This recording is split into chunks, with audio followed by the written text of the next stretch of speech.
Okay, but what do you want me to do with these? Those are for you, if you want them. Can I give them to Danny Samuels? No. You can do anything you want. Once I let go, Thank you. Give them to Ryan. Hey, everybody. We're lucky to have Thorne Dreyer with us. Round of applause for Thorne Dreyer. Yeah. All righty then. Okay. Okay? Are we going? Okay. All right. I'm going to refer to the slides that are on there that you can't see. I'm going to refer to the slides that you can't see very well. This is also going to be broadcast on television and on YouTube, and it'll all be highly produced there. So just so you know. This photograph, have we got the first photograph up? Okay. I can't see, is it the, all right. This photograph was published on the cover of a book titled Free Press, Underground and Alternative Publications 1965 to 1975. It was taken at the first gathering of the Underground Press editors in Stinson Beach, California in March 1967. I'm the guy in the hat on the left who looks like he's stoned out of his gourd. I was just tired, jet lag. Starting with a handful of raggedy upstart newspapers, mostly on the East Coast and West Coast, the underground press of the 1960s and 1970s quickly spread throughout the country with papers popping up like magic mushrooms. The first underground paper was the Los Angeles Free Press in 1964. The Rag in Austin, founded in 1966, was the sixth member of the Underground Press Syndicate. Underground historian Lawrence Leamer called it one of the few legendary undergrounds. It was very influential and served as a role model for many papers to come. The Rag was noted for pulling together the countercultural community and political activists and turning them into a political force on the UT campus in Austin. It was also noted for its use of art and humor. The Rag was always widely distributed in Houston, and essentially it was a Houston and Austin paper for a long time. It was published out of both cities. Space City was published in Houston from June 5th, 1969 to August 3rd, 1972. Although it didn't last as long as the Rag, in some ways it had even more impact. It was a different kind of paper in a different kind of place. Welcome to, okay. Space City was born into a spread-out urban environment. There were pockets of counterculture and liberal activism and some new left presence, much of it in the Montrose neighborhood and on the campuses of the University of Houston and Rice. Yet in its short lifetime, the paper pulled these groups together into a coherent community and a viable force, while covering news that the establishment media ignored. Historian John Moretta wrote that originally, Houston was far from a hotbed of countercultural protest and rebellion. As Lawrence Leamer wrote in his book, The Paper Revolutionaries, there is another Houston, a world of black, Chicano, and poor white ghettos, of business and political leaders manipulating Houston's future like a monopoly game, of drugs and ennui in the suburbs, of hippies and assorted long hairs building lives within the confines of the city limits. This is the Houston that Space City has covered since June 1969 at that time. So the environment in which Space City was founded was challenging and somewhat unique in relation to the other underground papers, but it was a challenge that the paper was up to. Space City was run by an editorial collective with major decisions being made democratically. There were originally 6 members of the collective, 3 of whom had also been founders of the Rag in Austin. In the early days, the staff lived together in communal fashion and shared meals and chores. As historian Robert Cottrell wrote, a seminal underground publication of the late 1960s and early 1970s, Space City nurtured a community smack dab in the Lone Star State. Despite confronting hostile, dangerous foes, it molded alternative institutions while delivering top-notch investigative journalism. This Rag cover is by Jim Franklin. He's ridiculing Frank Irwin, the chairman of the Board of Regents at the University of Texas at Austin, and a crony of LBJ's. Here I quote Irwin's fellow reactionary, Texas Congressman Joe Poole in 1967 about the underground press. These smut sheets are today's Molotov cocktails thrown at respectability and decency in our nation. They encourage depravity and irresponsibility, and they nurture a breakdown in the continued capacity of the government to conduct an orderly and constitutional society. He went on, the plan of this underground press syndicate is to take advantage of that part of the First Amendment which protects newspapers and gives them freedom of the press. They know that the more obscene and dirty their newspapers are, the more they will attract the irresponsible readers whom they want to enlist in their crusade to destroy the country. Pretty sneaky, those underground papers, right? Okay. According to author John Gordon Burke, writing in 1972, the most spectacular occurrence in recent journalism was the overnight emergence of the underground press. Victoria Smith and I wrote in 1969 that the underground press developed out of a journalistic vacuum. There was little precedence for the freaky, raving, irreverent little tabloids. Historian John Moretta said that no one can write a thorough history of the 1960s without an in-depth discussion of the importance of the emergence and proliferation of the underground papers. The Underground Press Syndicate, a loose affiliation of alternative tabloids, started out in 1966 with 5 papers, and over the next few years, mid-60s to late 70s, the number of underground papers mushroomed to as many as 1,000, with multiple readership well in the millions. They emerged in cities big and small, university towns and urban centers, from hip enclaves to high schools to GI bases to gay communities, and ranged in focus from psychedelic and peace-love oriented to politically radical and everywhere in between. 2 things, though, they all had in common. They were for personal freedom, and they were for ending the war in Vietnam. An Esquire reporter visiting the Los Angeles Free Press in 1970 observed the following. Kids, dogs, cats, barefoot waifs, teeny boppers in see-through blouses, assorted losers, strangers, Indian chiefs wander in and out, while somewhere a radio plays endless rock music and people are loudly paged over an intercom system. It's all very friendly and rather charming and ferociously informal. And a very California version of what we saw in Austin and Houston. We were probably a little more subdued, fewer Indian chiefs here, but part of the same family. The underground press even had its own AP, Liberation News Service, distributed packets of articles and art twice a week to hundreds of underground papers, college papers, and radio stations. Okay, this is the 5th anniversary issue of The Rag. Unlike many papers, The Rag lasted 11 years, going through several incarnations, but always remaining a force on the UT campus and in the community, and it had national reach. Then it was reborn in the early 2000s into the digital age. John McMillan, author of Smoking Typewriters, called The Rag a spirited, quirky, and humorous paper whose founders pushed the New Left's political agenda even as they embraced the counterculture's zeal for rock music, psychedelics, and personal liberation. And John Moretta observed that both Austin's Rag and Houston's Space City became legendary for the respective advocacy for a hip Politico alliance. Here, Rag staffer George Vizard sells one of the early issues of The Rag on The Drag, a strip on the edge of the University of Texas campus. In Houston, Space City was sold in head shops, bookstores, newsstands, boutiques, music emporiums. Many staffers sold the paper to supplement their meager salaries, and street people survived off the pittance they made selling Space City at the corner of Montrose and Westheimer and in Herman Park. Here I'm selling the first issue of The Rag on the UT campus.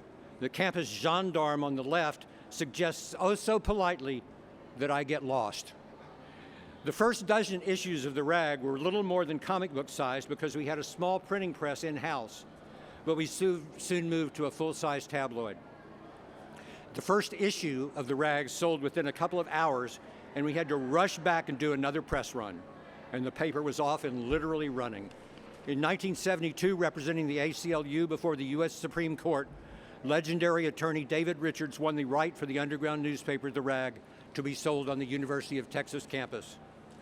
Incidentally and significantly, the next year, in a 1973 Supreme Court case, working with attorney Sarah Weddington, staffers of The Rag were instrumental in crafting the landmark abortion rights case, Roe v. Wade. This image shows a gathering of former Rag staffers who came together from all over the country, plus Canada and Europe in 2005 for a 3-day reunion. Not only did it pull the Rag community back together, it planted the seeds for a rebirth of the Rag into the digital age. The Rag was the only paper to have such a second life. Here, Gilbert Shelton's fabulous furry freak brothers are informing us, in case we hadn't noticed, that the Rag was still raising hell after 50 years, and that was 2005, when the Rag blog was launched. I edited the Rag blog and still do, and it became an important internet news magazine with prestigious contributors and a national following. I also host and produce Rag Radio, which is now in its 14th year and still going strong. Here are Dan Rather and his daughter, Robin Rather, in their first ever father-daughter interview. They were delightful guests.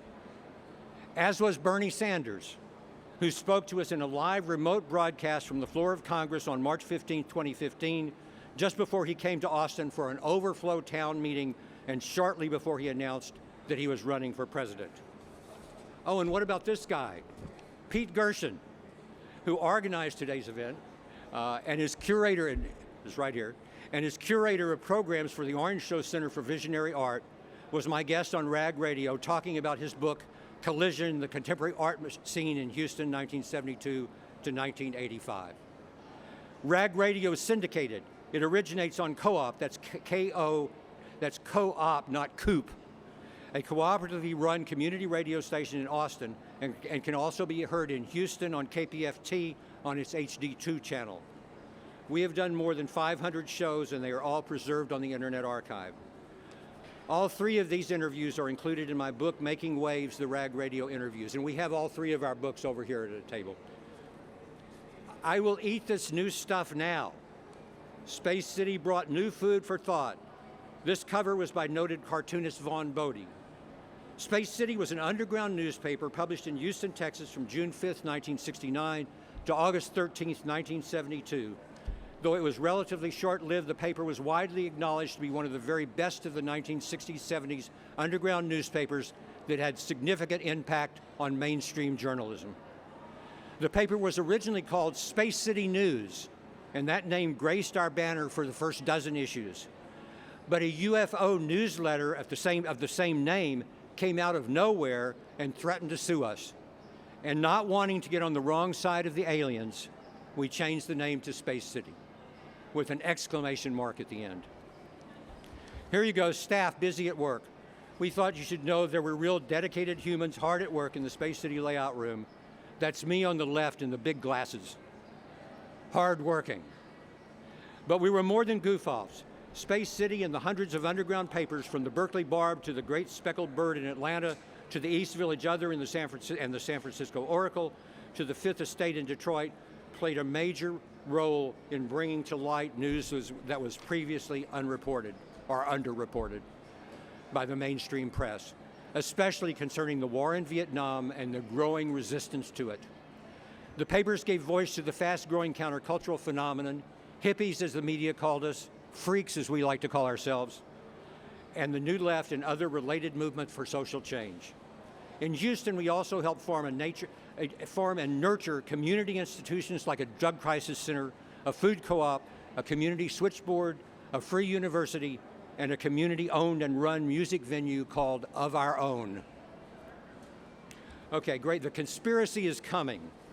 Great art by Carrie Fitzgerald. It was the time of the Chicago 8 trials, and Space City and SDS invited Yippie Abby Hoffman to come to Houston and speak at Herman Park and at Rice University in April 1970.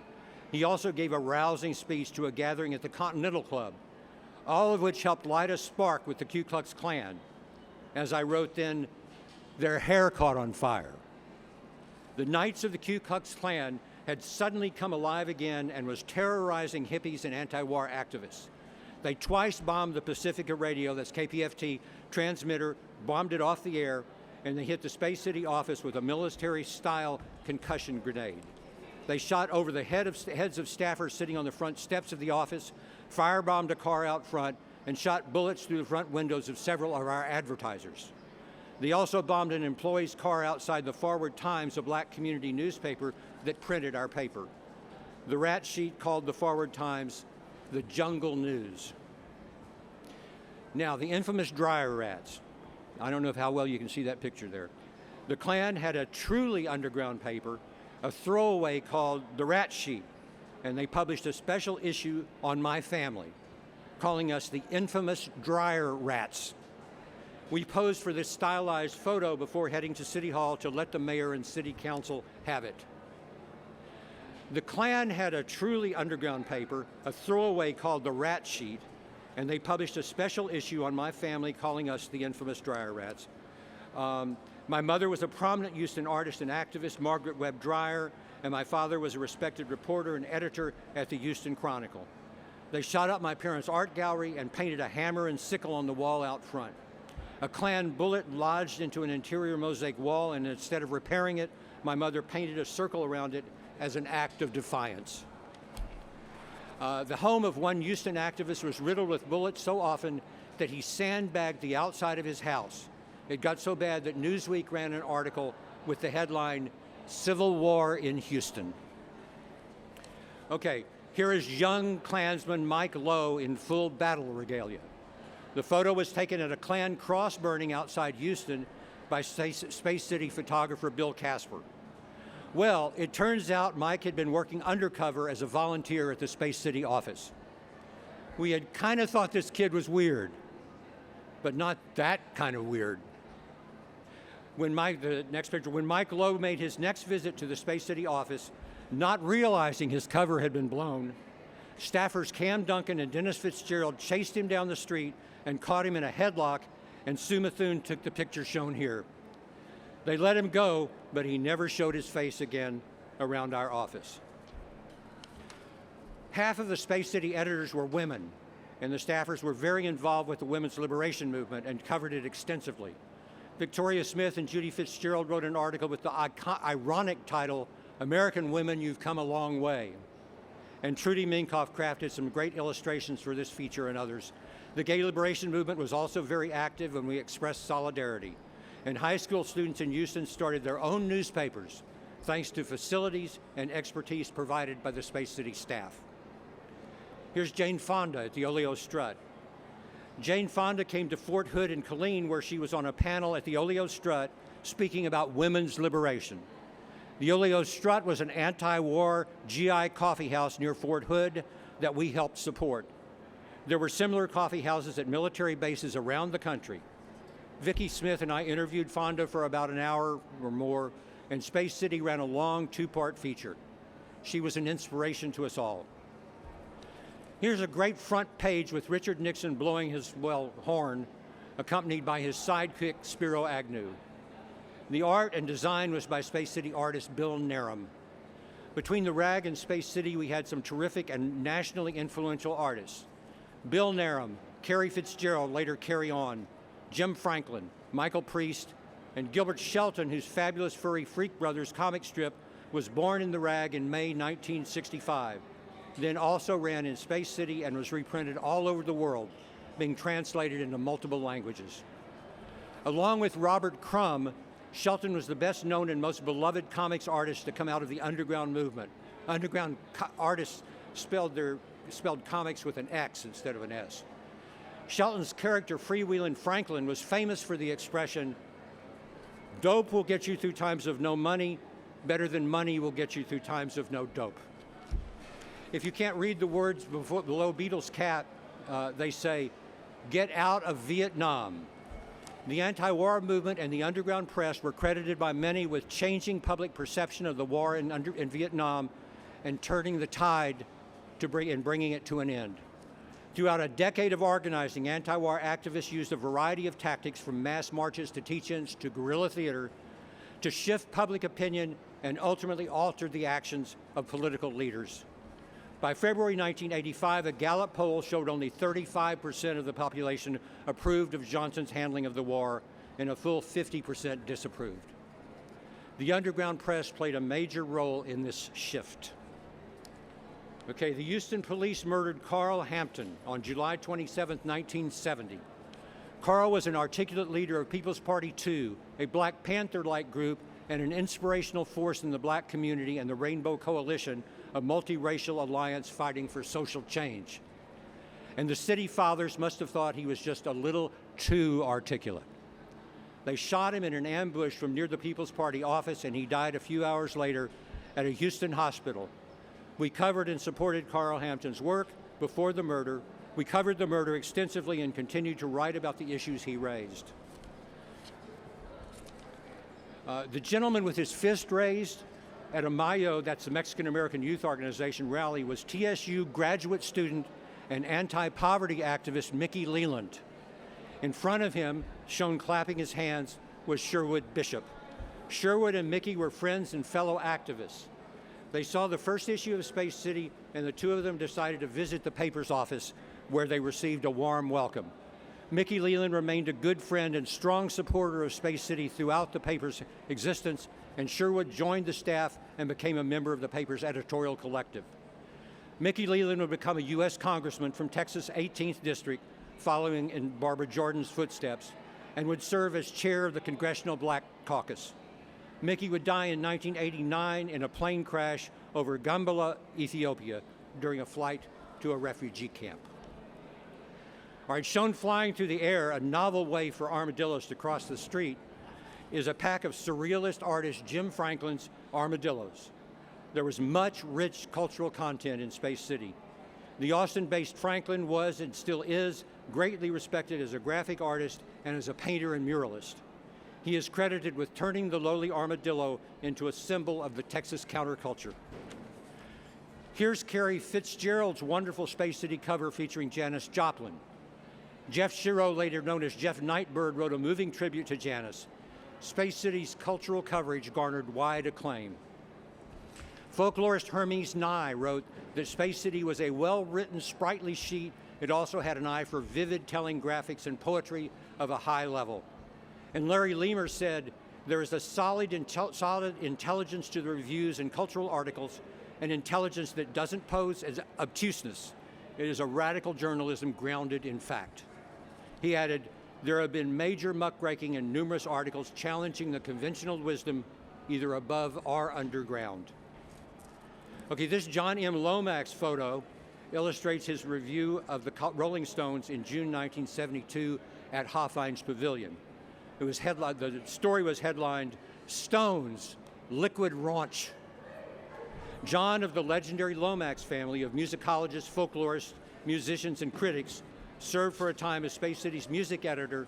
Space City promoted and reviewed important music that otherwise wouldn't have had exposure. Here's a full-page ad designed by Bill Narum for C.C. Courtney's striking production of One Flew Over the Cuckoo's Nest at Liberty Hall. So advertising in Space City not only helped keep the paper barely afloat, it was also a public service helping to build an audience and a market to support local music halls and hip businesses. Okay, Space City did substantial investigative reporting and power structure research on the city. We uncovered who ruled Rice and the University of Houston. We revealed the financial forces behind construction giant Brown and Root, see the cover, as well as the Houston Chronicle and its publisher. Houston Endowment, which was called the largest single corporate force in Houston. It was called the largest single corporate force in the city. According to Space City writer Cam Duncan, despite its vast financial and political power, the endowment had never been investigated or written about before in any Houston newspaper. As Cam put it, Space City was in the belly of one of the richest oil-based cities in the nation and was part of an effort to expose the many ways ruling elites control economic and political decision-making. Here are City of Houston movers and shakers playing Monopoly with our money. In this issue, Jesse Jones and the Jones Empire. Space City also did special reporting on the environment, labor, healthcare, sports, prisons, and politics. This ad was placed by Mile High Bonding. Of course, we didn't use drugs, you understand. Wouldn't think of it. But we reported on drugs and the drug culture. Them versus Us, that cartoon by Dave Sheridan speaks for itself. Here I am on the floor of the 1972 Democratic National Convention in Miami Beach. I did a long analytical article about the convention and the presidential race. It was titled, Miami Beach, the New Politics Are Pretty Weird. Especially toward the end of the paper's run, we did a lot of coverage of electoral politics. We covered local and state races, George Wallace rallies, and gatherings for progressive gubernatorial candidate Sissy Farenthold. Most of us supported anti-war presidential candidate George McGovern. And here is Abby Hoffman, my good friend Abby Hoffman, also on the convention floor at Miami Beach. This is a psychedelic masthead from Rick Sharp, published in the October 3rd, 1970 issue. And here's the old Space City staff as they appear on the cover of our book, Exploring Space City, Houston's historic underground newspaper. It may be your only chance to see a local journalist with a lampshade on his head. Many of the images in this presentation were also published in the book, Exploring Space City. Some are from Celebrating the RAG and Making Waves, the RAG radio interviews. Making Waves, by the way, was published by the Briscoe Center for American History and distributed by UT Press. It was a selection of the 2022 Texas Book Festival. These three books are all for sale at a table over there in the middle, and we'd love for you to at least take a look at them.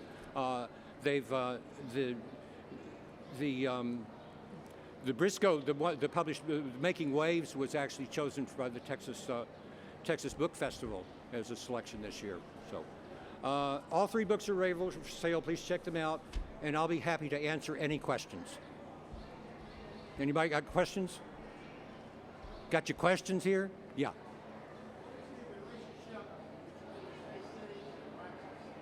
And what? Abraxas was Can you repeat the question for what was the relationship between Space City and Abraxas?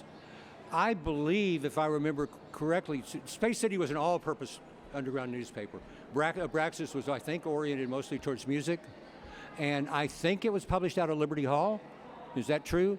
I think. I'm not certain of that, if anybody knows. But that's basically the difference. It was more a cultural newspaper. Anybody else? Yeah.